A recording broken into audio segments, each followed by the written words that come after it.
வணக்கம் நண்பர்களே, நீங்கள் பார்த்துட்டு இருக்கிறது மிஸ்டர் சாவேஜ் தமிழ். நான் உங்கள் ஏ ஸ்கொயர். ஸோ இன்றைக்கி நம்ம டிராகன் பால் எபிசோட்ஸ் தான் பார்க்க போகிறோம். ப்ரீவியஸ் எபிசோடில் மாஸ்டர் ரோஷிக்கு பிடிச்ச மாதிரி ஒரு பொண்ணை கூட்டு வரணும்னு சொல்லி கிரில்லனும் கோக்குவும் போய் ஒரு பொண்ணை கூட்டு வந்திருப்பாங்க. அந்த பொண்ணு பார்த்தீங்கன்னா ரெண்டு பர்சனாலிட்டி இருக்கிற ஒரு பொண்ணாக இருப்பா. ஒரு பர்சனாலிட்டி வந்து பார்த்தீங்கன்னா கெட்ட பொண்ணு, இன்னொரு பர்சனாலிட்டி வந்து பார்த்தீங்கன்னா நல்ல பொண்ணு. அவள் தும்புனானா இன்னொரு பர்சனாலிட்டிக்கு வந்து சேஞ்ச் ஆகிக்கிற மாதிரி பார்த்தீங்கன்னா அவளோட பர்சனாலிட்டி இருக்கும். அந்த பொண்ணை எப்படியே காப்பாற்றி மாஸ்டர் ரோஷிட்ட கொண்டு வந்து சேர்த்துருவாங்க. இவரும் பார்த்தீங்கன்னா ஸ்டூடெண்ட்டாக ஏற்றுக்கிறேன் அப்படின்னு சொல்லியிருப்பாரு. ஸோ உங்களுக்கு கூடிய சீக்கிரமே நான் ட்ரைனிங் கொடுக்குறேன் அப்படின்ற மாதிரி சொல்லியிருப்பாரு. இந்த எபிசோட்ல தான் மாஸ்டர் ரோஷி கோகுக்கும் கிரில்லனுக்கும் ட்ரைனிங் கொடுக்க போறாரு. இந்த எபிசோட்ல தான் ஆக்சுவல் ரைவலை பார்க்க போறோம், கோகுக்கும் நம்ம கிரில்லனுக்கும். ஸோ இன்னைக்கு நம்ம பார்க்க போறது டிராகன் பால் சீசன் 1 எபிசோட் 16. ஆரம்பிக்கலாமா?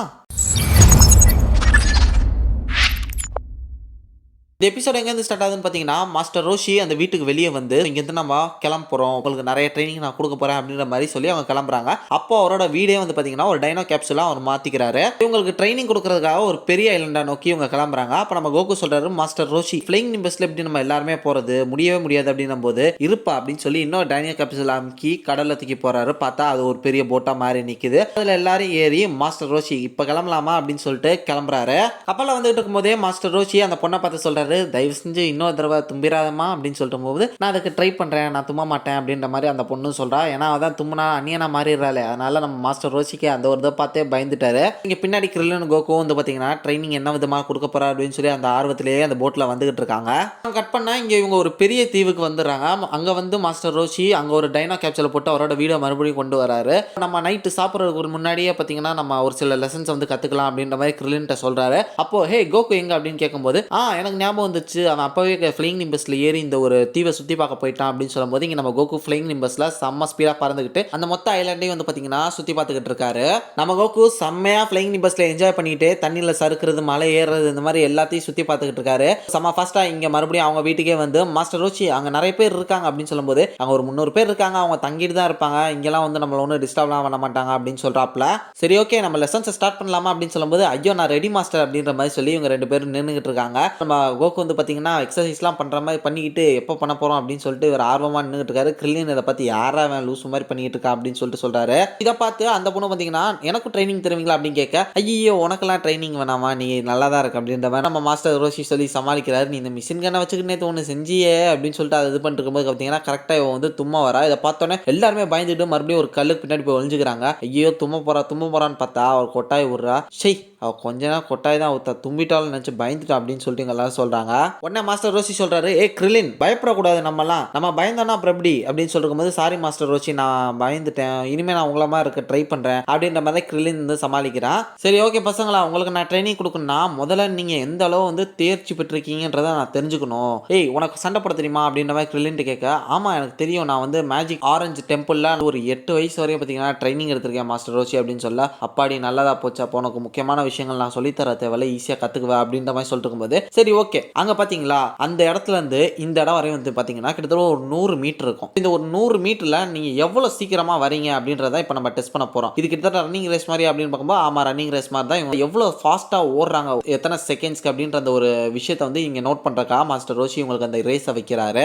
சரி ஓகே ரேஸ் ஆரம்பிக்கலாமா அப்படின்னு சொல்லி ஃபர்ஸ்ட் கிரில்லன் ஓட சொல்கிறாரு. ஸ்டார்ட் சொன்னோன்னே கிரில்லன் செம ஃபாஸ்ட்டாக ஓடி வந்து ரீச் பண்ணிடுறான். பார்த்தா 10 செகண்ட் கிட்ட வந்துருச்சு. பரவாயில்ல கிரில்லன் முடிஞ்ச அளவு செம ஸ்பீடாகவே ஓடி இருக்கு அப்படின்னு மாஸ்டர் ரோஷி அவனை புகழ்றாரு. ஆமாம் என்னால் முடிஞ்ச பெஸ்ட்டை ட்ரை பண்ணியிருக்கேன், இன்னும் என்னால் ஓட முடியும் அப்படின்ற மாதிரி அவன் வந்து சொல்கிறான். மாஸ்டர் ரோஷி இப்போ அடுத்து நான் ஓடவா அப்படின்னு சொல்லி கோகு கேட்க, கோகு அடுத்து நீ தான் ஸ்டார்ட் அப்படின்னு சொல்லும்போது கோக்கும் செம ஸ்பீடாக ஓடி வராரு. ஆனால் கோகு வரது வந்து பார்த்தீங்கன்னா 11 செகண்ட் ஆயிடுது. கிரில்லன் தான் ஜெயிச்சா, நீ வந்து ட்ரை பண்ண ஓகே அப்படின்ற மாதிரி சொல்லும்போது மாஸ்டர் ரோஷி எனக்கு என்னமோ என் கால் சரியில்லாத மாதிரி இருக்கீங்க, கொஞ்சம் பாருங்களேன் அப்படின்னு சொல்லிட்டு ஷூவை காட்டுறான். ஷூனால எல்லாம் ஓடாமல் இருந்துட்டேன் அப்படின்ற மாதிரி சமாளிக்காதரா அப்படின்னு கிரில்லன் சொல்ல, உண்மையிலே பார்ப்பா அப்படின்னு சொல்லிட்டு பார்க்கும்போது ஷூ நல்லா பொழந்திருக்கு, மேபி இது அவனுக்கு ஒரு டிஸ்டர்பன்ஸாக இருந்திருக்கலாம் அப்படின்னு சொல்லி புது ஷோ போட்டதுக்கு அப்புறம் இப்போ எனக்கு பரவாயில்ல ஓகே இப்போ மறுபடியும் ஸ்டார்ட் சொல்லுங்க அப்படின்னு சொல்லி கோகு சொல்கிறான். ஸ்டார்ட் சொன்னோன்னே சும்மா கிழிச்சுக்கிட்டு வந்து நிற்கிறான். இதை பார்த்தோன்னே கிரில்லனுக்கு மாஸ்டர் ரோஷிக்கு செம ஷாக்கு. பார்த்தா 8 செகண்ட்ஸ்லேயே வந்துட்டான். நம்ம கிரில்லன் 10 செகண்ட்ஸ் எடுத்துக்கிட்டான், பட் கோகு வந்து பார்த்தீங்கன்னா 8 செகண்ட்ஸ்லேயே வந்துட்டான்.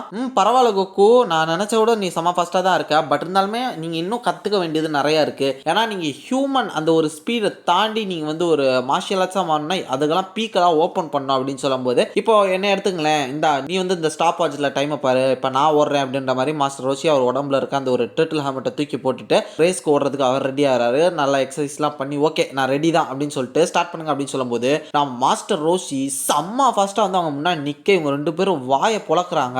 எவ்வளோ செகண்ட் ஆச்சு அப்படின்னு கேட்கும்போது 5 செகண்ட் மாஸ்டர் ரோஷி அப்படின்னு சொல்லிட்டு கிரில்லின் செம்ம ஃபாஸ்ட் ஆகிறான். இது மாதிரிலாம் நீங்களும் வரணும்ப்பா அப்படின்ற மாதிரி சொல்லிட்டு இவர் சொல்றாரு. ஸோ மாஸ்டர் ரோஷி இவங்க 2 பேர்ட்டையும் பேசி முடிச்சிட்டாரு. ஸோ இப்போ நம்ம கிரில்லின் வந்து பார்த்தீங்கன்னா வீட்டுக்கு போயிட்டு இருக்கும்போது சொல்றாரு, மாஸ்டர் ரோஷி கிழவர் வயசானவர் ஒன்றும் பண்ண மாட்டாரு, இவர் ஒரு பெஸ்ட் டீச்சர் தானா அப்படி இப்படின்லாம் நிறைய யோசிச்சுட்டு இருந்தேன். பார்த்தா செம்ம ஃபாஸ்ட்டாக ஓடுறாருப்பா, பரவாயில்ல இவர்கிட்ட எப்படியாவது கற்றுக்கிட்டு நம்மளும் பெரிய ஆள் ஆயிரணும் அப்படின்னு சொல்லிட்டு வீட்டுக்குள்ளே போயிட்டு ஒரு விஷயத்தை தேடுறேன்னு சொல்லிட்டு இந்த டஸ்ட்டை கிளப்பி விட்டுறாரு அந்த பொண்ணு மேலே. ஸோ அந்த பொண்ணும் பார்த்தீங்கன்னா தும்பிடுறா. இதை கேட்டு மாஸ்டர் ரோஷி இப்போ என்னமோ எனக்கு அவள் கொட்டாய் விட்ட மாதிரி தெரியல, தும்பிட்டான்னு நினைக்கிறேன் அப்படின்னு சொல்லும்போது கரெக்டாக அவன் மாறி நம்ம கிரில்லினை சுடுறதுக்காக விரட்டிட்டு வரா. கிரில்லின் செம்ம ஃபாஸ்ட்டாக ஓடுறான்.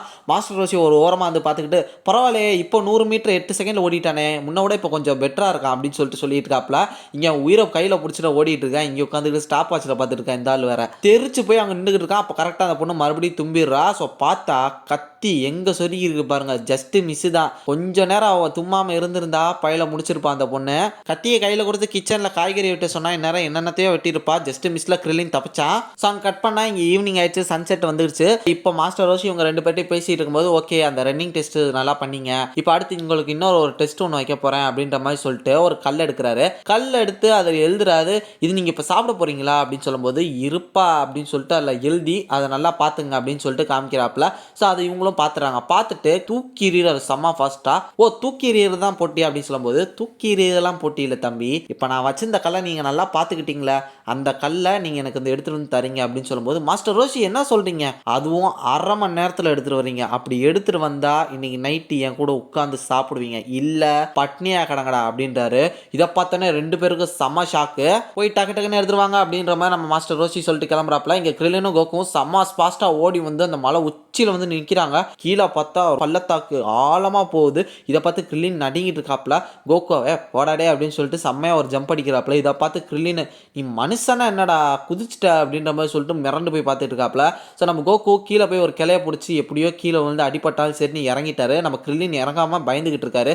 ஆஹா இது சரிப்பட்டாரு, அதை எப்படி நம்ம எடுக்கிறது அப்படின்னு சொல்லிட்டு திருட்டுத்தனம் ஏதாவது பண்ணுறக்கா யோசிச்சிருக்கும் போது ஓ எனக்கு தெரிஞ்சு கோகு அந்த கல் எடுத்துகிட்டு வர வாய்ப்பு இல்லை, நம்ம பேசாமல் முந்திக்கலாமா அப்படின்னு சொல்லிட்டு கீழே இருந்து ஒரு கல் எடுத்துட்டு யாரோ அக்கம் பக்கத்தில் இருக்கவங்ககிட்ட பெண்ணை வாங்குவோம் அப்படின்னு சொல்லிட்டு குடுகுடு நம்ம கிரில்லின் ஓடுறாரு. ஸோ இங்கே கிரில்லின் ஒரு வீட்டுக்கிட்ட போய் மேடம் கொஞ்சம் இங்கே வெளியே வாங்கல அப்படின்னு சொல்லும்போது யாரா இங்கே ஆம்பளை அப்படின்னு சொல்லும்போது நான் தான் ஆம்பளை, எனக்கு கொஞ்சம் ஹெல்ப் பண்ணுங்க, எனக்கு ஒரு பெண் இருக்கா அவங்க வீட்டில் அப்படின்னு கேட்கும்போது பெண்ணா யாரா இவன் லூசு மாதிரி இதை கேட்டுட்டு இருக்கா அப்படின்னு சொல்லிட்டு அந்த பொம்பளை பார்க்குது. இங்கே நம்ம கோகு இறங்கிட்டு அந்த கல்லை தேடிட்டு இருக்காரு. ஸோ அவருக்கு வந்து ஸ்மெல்லிங் சென்ஸ் இருக்குல்ல, ஸோ அதை வச்சு மாஸ்டர் ரோஷியோட ஸ்மெல்லை வச்சு அதை தேடிட்டு இருக்காரு. இங்கே நம்ம கிரில்லின் அந்த பெண்ணை வாங்கி அவர் என்ன எழுதினாரோ அதே மாதிரி அந்த கல் எழுதி ரொம்ப நன்றிமா நான் காலத்துக்கும் மறக்க மாட்டேன் அப்படின்னு சொல்லிட்டு கொடுத்துட்டு சிரிச்சுக்கிட்டே நான் முடிச்சிட்டேன் மாஸ்டர் ரோஷிட்ட காமிச்சு நான் தான் ஜெயிக்க போகிறேன் அப்படின்ற மாதிரி கிரில்லின் இங்கே வந்துகிட்டு இருக்கா. இங்கே அந்த பொண்ணு சமயக்கட்டில் சமைச்சிக்கிட்டு இருக்கா ஆட்டிக்கிட்டு. ஸோ அதை நம்ம மாஸ்டர் ரோஷி பார்த்ததுக்கப்புறம் அவரோட அந்த மைண்ட் வெளியே வருது.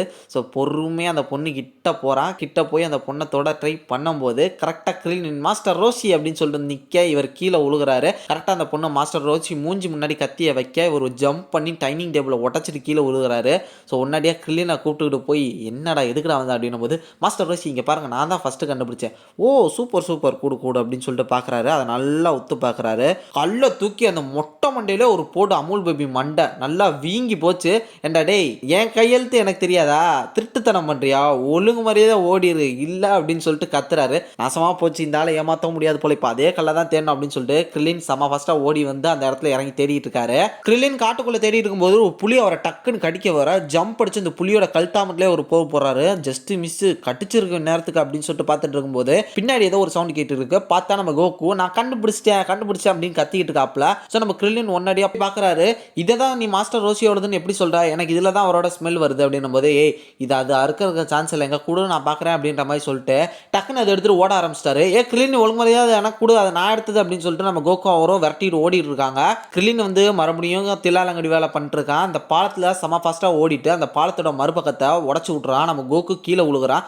அப்பாடி அவ்வளோதான், இனி அவன் வரமாட்டான், நான் போய் இதை கொடுத்து நான் மாஸ்டர் ரோஷி நல்ல பேர் வாங்கிக்கிறேன்னு செம்ம ஃபாஸ்ட்டாக ஓடிட்டு இருக்கேன். பின்னாடி பார்த்தா கோகு செம்ம ஃபாஸ்ட்டாக வந்துகிட்டு இருக்கான். ஒன்னடியாக நம்ம கிரில்லின் நின்று ஏய் ஒன்று நான் ஜெயிக்கணும், நான் ஜெயிக்கல எவனுமே ஜெயிக்கூடாதா அப்படின்னு சொல்லிட்டு அந்த கல்லை தூக்கி எரிஞ்சிடான். அட போடாடே இது எவ்வளோ கஷ்டப்பட்டு எடுத்தேன் தெரியுமாடா, இப்போ நான் எப்படி தேட போறேனோ அப்படின்னு கோகு மறுபடியும் ஓட அவர் டம்மியாக ஒரு கல்லை தூக்கி போட்டுருக்காரு. ஒரிஜினல்னா அவர் கையில் தான் இருக்குது. ஸோ அதை வந்து மாஸ்டர் ரோஷிட்ட கொடுத்து நல்ல பேர் வாங்குறாரு. கரெக்டாக அந்த டைமும் வந்து பார்த்தீங்கன்னா மாஸ்டர் ரோஷி அந்த பொண்ணோட பேக்கை பார்த்துக்கிட்டு அப்படியே மிரண்டு போய் நிற்கும் போது தான் வந்து பார்த்தீங்கன்னா மறுபடியும் அதை டிஸ்டர்ப் பண்ணுற மாதிரி கிரில்லின் கொண்டு வந்து நின்று இந்த கல்லை காட்டுறாப்புல. இப்பயும் ஜஸ்ட் மிஸ் ஆயிடுச்சு அப்படின்னு சொல்லிட்டு மாஸ்டர் ரோஷி அந்த கல்லை பார்த்து சூப்பர் கிரில்லின், நான் நினச்ச மாதிரி நீ கொண்டு வந்துட்டிய பரவாயில்லையே அப்படின்னு சொல்லிட்டு மாஸ்டர் ரோஷி புகழ்றாரு. பார்த்தா கிரில்லின் மாஸ்டர் ரோஷி அந்த பொண்ணு 3 பேர் மட்டும் உட்காந்து சாப்பிட்டுட்டு இருக்காங்க. ஃபிஷ்ஷு அந்த பொண்ணு சமைச்சதெல்லாம் நம்ம கோகு அப்படியே தூரமாக இருந்து அதெல்லாம் வேடிக்கை பார்த்துட்டு இருக்கான். டே இப்படி சாப்பிட்டுட்டு இருக்கீங்களா அப்படின்னு அவன் வாயெல்லாம் எச்சி ஊறுது. அவன் வேற காட்டுத்தனமாக சாப்பிடுவான் குட்டி பையன் கோகு. இப்போ அவனுக்கு யாருமே எதுவுமே தராமல் அவனுக்கு பனிஷ்மெண்ட்டை கொடுத்துட்டு இவங்க 3 பேர் சாப்பிட்டுட்டு இருக்காங்க. அப்போ மாஸ்டர் ரோஷி ஆமாம் மீன் சமைச்சு என்ன மீன் அப்படின்னு சொல்லிட்டு அவங்க கேட்டுட்டு இருக்கும்போது அந்த பொண்ணு பிளஃபர் ஃபிஷ் அப்படின்ற மாதிரி சொல்கிறா. என்ன சொல்கிறா, அந்த ஃபிஷ்ஷு பாய்சன் ஆச்சே அப்படின்னு சொல்லிட்டு இவங்க ஒரு மாதிரி வயிற்ற பிடிச்சிட்டு கத்துறாங்க. வயிற்று வலி தாங்க முடியல அப்படின்னு சொல்லி கத்திக்கிட்டு இருக்க.